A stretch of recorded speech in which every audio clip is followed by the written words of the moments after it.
friends, this side RP Singh. I am here to teach you English. It will be a very good session wherein you will learn how to deal with English, and the more attention you pay, the more you will be learning. Right? Here we start.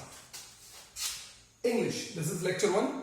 I feel that we will be completing this whole English session in around 100 to 150 modules.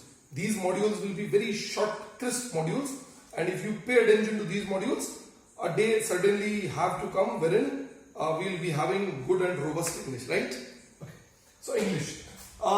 मेरा ऐसा मानना है कि English केवल एक भाषा नहीं है. It's not mere language. It's not just a language, but it is a mode of communication wherein the ideas from one's mind they need to travel to other person's mind. मेरे विचार, मेरे opinion, मेरे thoughts, मेरे views मेरे दिमाग से आपके दिमाग तक पहुंचाना या आपसे मेरे तक पहुंचाना या किसी अन्य व्यक्ति तक पहुंचाना ही एक भाषा का साधन है. वो केवल भाषा नहीं, हमारा संपर्क सूत्र है. There is a mode of communication.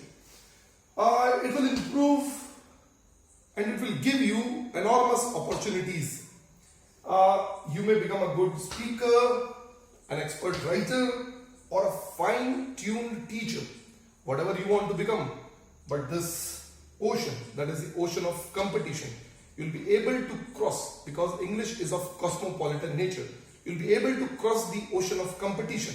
इस कंपटीशन के प्रतियोगिता के भवसागर को पार करने के लिए इंग्लिश बहुत जरूरी टूल है, जो कि आज हम थोड़ा सा सीखना चाहते हैं.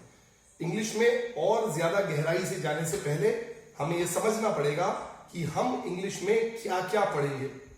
हमें इंग्लिश को एज अ साइंस ट्रीट करना पड़ेगा. Then only will come to know how to have that grab on this particular language, that is English. Because English is a dynamic language and it has various diversities. What are these? Just have a look. Why spelling of psychology it starts with P? A question. Why knife is written with K and wife with W? Have you ever thought about? Cut is pronounced as cut, whereas PUT, which is almost as similar as CUT, it is pronounced as put. तो क्या basic pronunciation होता है, क्यों होता है, ये भी हम समझने की कोशिश करेंगे. क्या आपने कभी सोचा कि इंक्रीज INCREASE जब इंक्रीमेंट बनता है तो यहां से A कहां चला जाता है?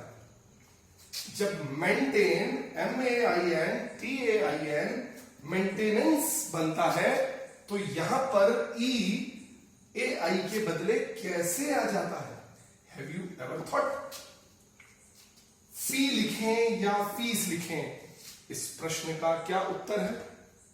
हम लोग स्पेशली और स्पेशली दोनों यूज करते हैं. दोनों में एक फाइन अंतर है या नहीं? ईच अदर और वन अनदर क्या यूज करें? ईच अदर यूज करूं या वन अनदर यूज करूं? VIZ, namely, etc., I.E. that is, and SG_XX, ये कब और कहां यूज होता है? क्या इन प्रश्नों का उत्तर है? इट्स और एपोस्ट्रोफी इट्स में क्या अंतर है? हम इस एंड में और इस एंड में क्या अंतर पाते हैं? हम योर्स सिंसियरली लिखें या योर्स एपोस्ट्रोफी एस वाला सिंसियरली लिखें, क्या है इसका उत्तर? प्रैक्टिस. प्रैक्टिस, ये CE वाला प्रैक्टिस है, ये SE वाला प्रैक्टिस है. इन दोनों में क्या अंतर है? ये भी इफेक्ट है और ये भी इफेक्ट है. बेसिकली होमोनिम से है. ये E वाला इफेक्ट है, ये A वाला इफेक्ट है. हम किसको कब इस्तेमाल करें? बहुत सारे मॉडल्स हैं, बहुत सारे शब्द हैं, हेल्पिंग वर्ब्स भी हैं. इन बातों को अगर देखें कि हम सेंटेंस में कब लगाएंगे, माइट कब लगाएंगे. It may rain, it might rain, it can rain, it could rain, it shall rain, it should rain. इन बातों में, इन शब्दों में क्या अंतर है जब हम उसी वाक्य में इतने सारे शब्दों में चेंज करेंगे, वेरिएशन करेंगे। कैन कब लगना है, कुड कब लगना है, शैल कब लगना है, शुड कब लगना है, मस्ट कब लगना है, आउट टू कब लगना है, नीड टू कब लगना है, डेयर टू कब लगना है, विल कब लगना है और वुड कब लगना है। इतनी सारी बातें और इन जैसी और बहुत सारी बातें इंग्लिश अपने आप में समाये हुए है। इंग्लिश के इस भवसागर के गर्भ में बहुत सारी रहस्यमयी, प्यारी प्यारी, क्रिस्पी, कंची बातें छुपी हुई है, जो आगे, क्योंकि ये लेक्चर 1 है, इस लेक्चर 1 के बाद, जैसा मैंने बोला कि लेक्चर 100 to 150 में हम इस पूरी इंग्लिश को समाप्त करेंगे। हम थर्ड मॉड्यूल की तरफ जाते हैं, जिससे हम समझेंगे कि इंग्लिश पे हम कैसे पार पा पाए।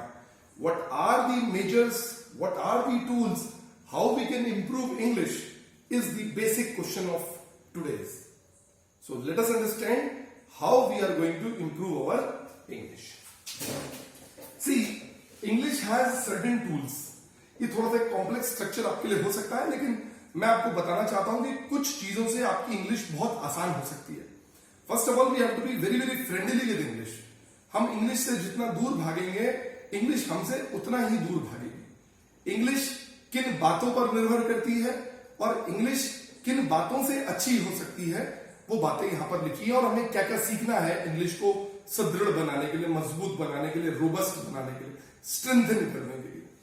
Let's see, reading. Reading is the one of the most important tools of English. हम पढ़ना शुरू करें इंग्लिश को, पढ़ें तो क्या पढ़ें वो बताया जाएगा। जब पढ़ेंगे तो हम लिखेंगे भी। Writing is also one of the good tools. लिखेंगे क्या वो बताया जाएगा। Then at the same time speaking, हम बोला करें इंग्लिश में, and at the same time it is listening, हम सुना भी करें इंग्लिश को। तो रीडिंग में क्या क्या चीजें आएंगी, हम हमारी कोर्स बुक्स को पढ़ें, हम मैगजीन्स को पढ़ें, हम अखबार यानी कि न्यूज़पेपर्स को पढ़ें, dot dot dot means and so on.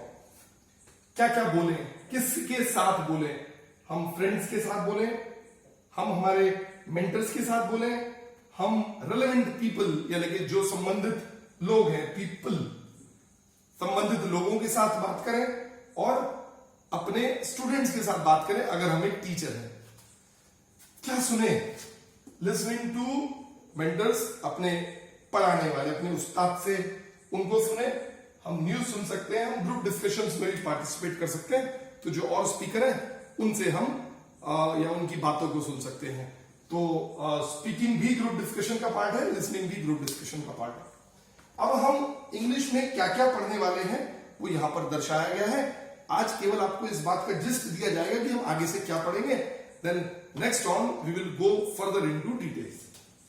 तो ग्रामर पढ़ने वाले हैं हम। ये ग्रामर पढ़ेंगे कि ये ग्रामर पढ़ेंगे। It's a basic small error in English that if do we write grammar as ER or do we write grammar as AR, right? Obviously it is AR. Then in grammar, that is the sentence formation. हम वाक्य कैसे बनाते हैं, हम parts of speech पढ़ेंगे। ये basic चीज है, that is the foundation of English. जब हम फाउंडेशन को बहुत अच्छा बना ले तो चीजें हमारे पक्ष में होती हैं। हम टेंसेस पढ़ेंगे, हिंदी में से काल बोलते हैं, तो हम बाइलिंगुअल मोड पे पढ़ेंगे कि कैसे कैसे इंग्लिश के किन किन टूल्स को हम कब कब कहाँ यूज कर सकते हैं। तो जो हमने पीछे बातें की, इन सारी बातों का उत्तर धीरे धीरे हमारे सारे लेक्चर्स में आ जाएगा।